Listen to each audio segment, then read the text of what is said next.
Hi everyone, welcome back to Film Ranks. Today I want to talk about God of War Laufey.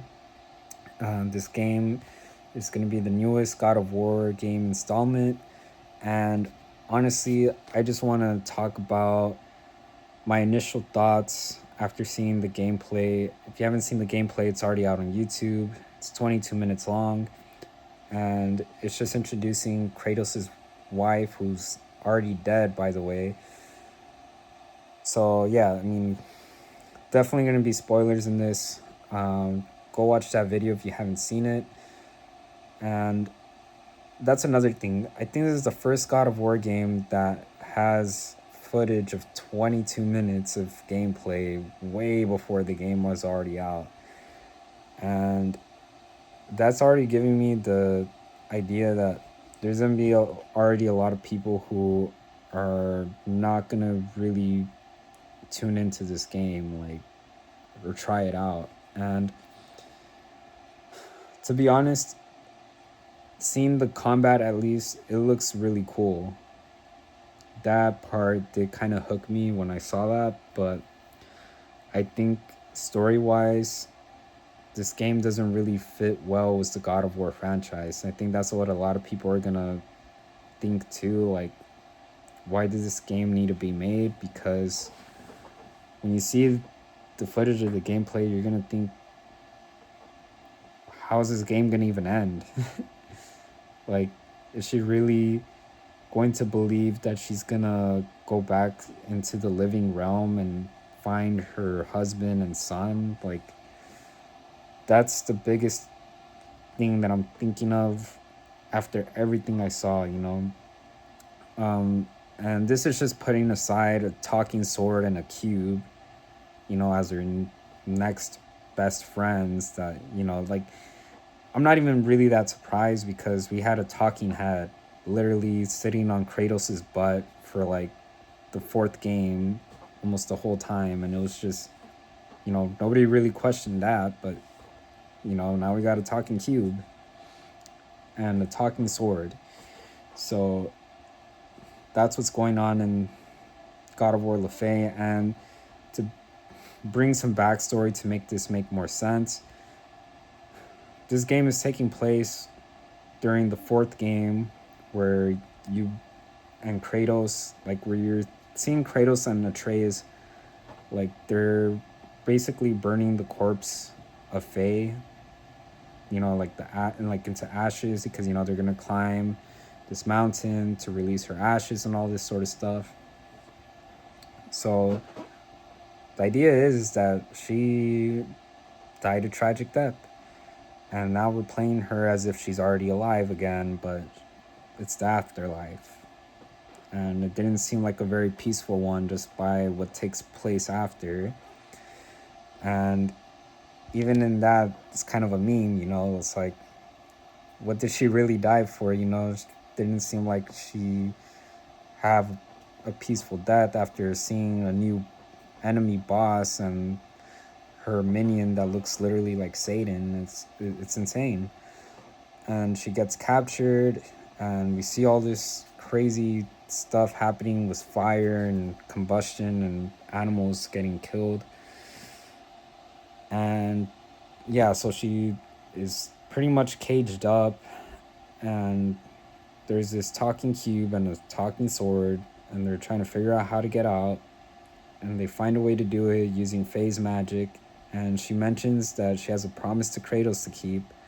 We see a glimpse of Kratos, like a vision or a spirit that's walking towards her, but it isn't real. It just like fades away.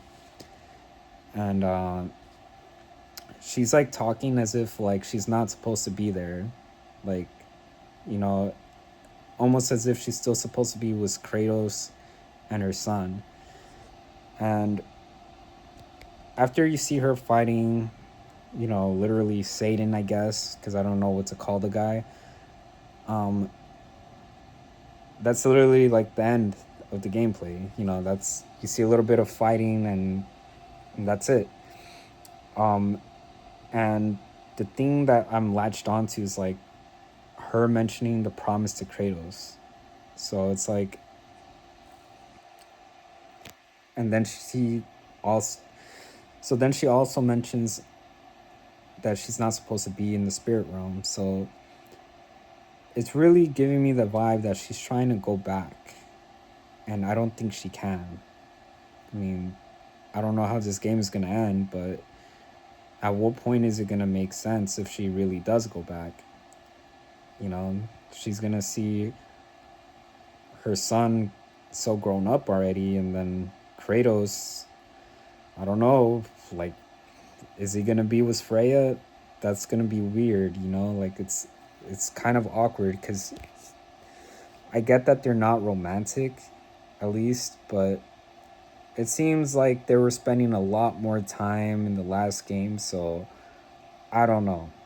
There's a lot of assumptions to be made, but it just seems like a very strange place to be in if she's planning to go back. So, yeah, I mean, the fourth game, it was really interesting because we see Kratos in this new position as a dad. Unfortunately, Faye passed away.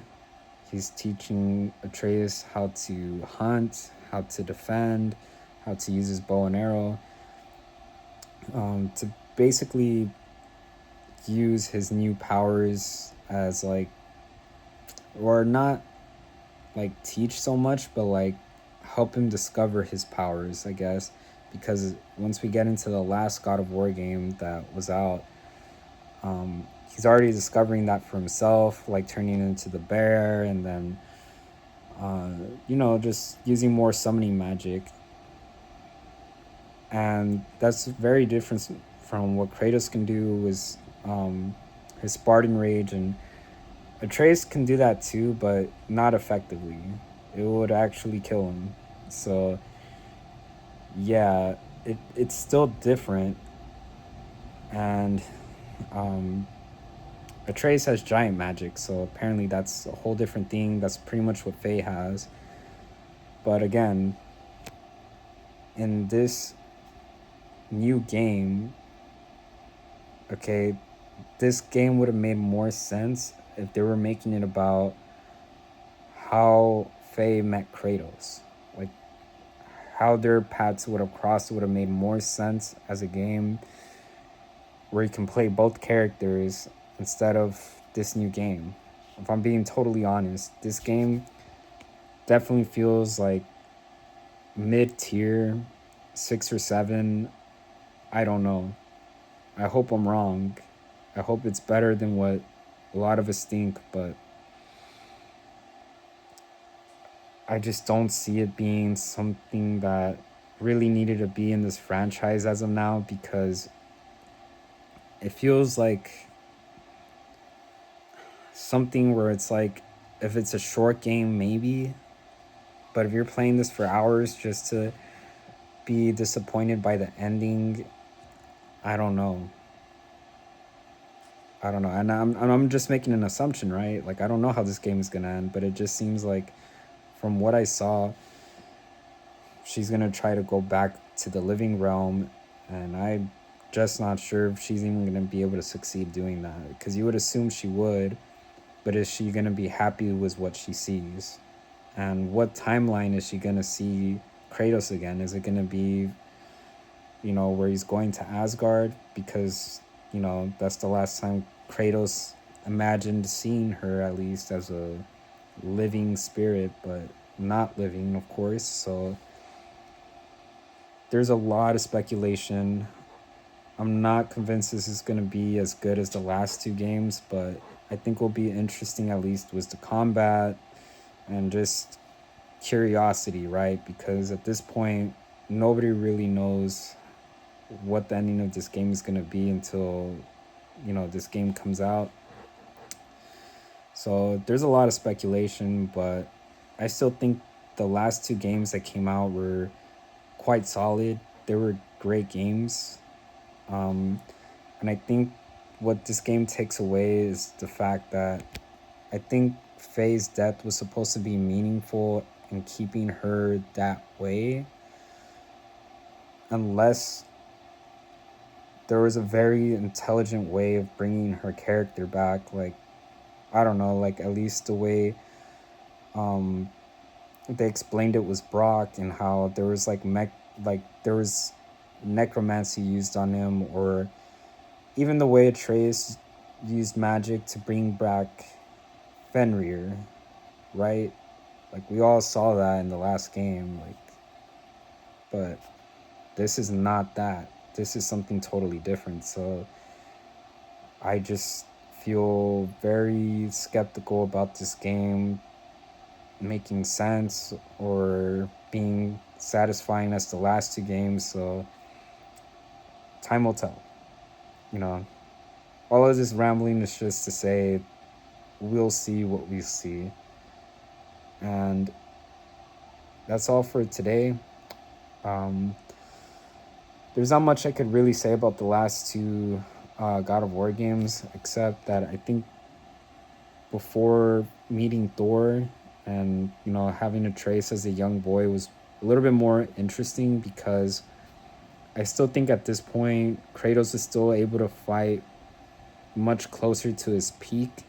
But by the time we get to Thor, I feel like Kratos has significantly dropped in speed, and you can just tell like how he fights. It's like he's still a tank, but he's just not as fast. And in my opinion, it wasn't a very satisfying fight with Thor.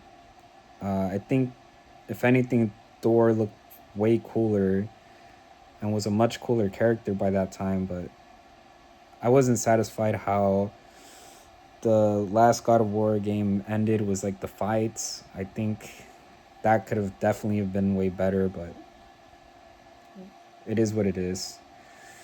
Um, I still think the storytelling was great. I still think some of the combat was great.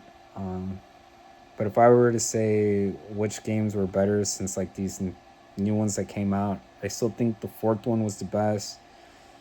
Um, the game was Thor.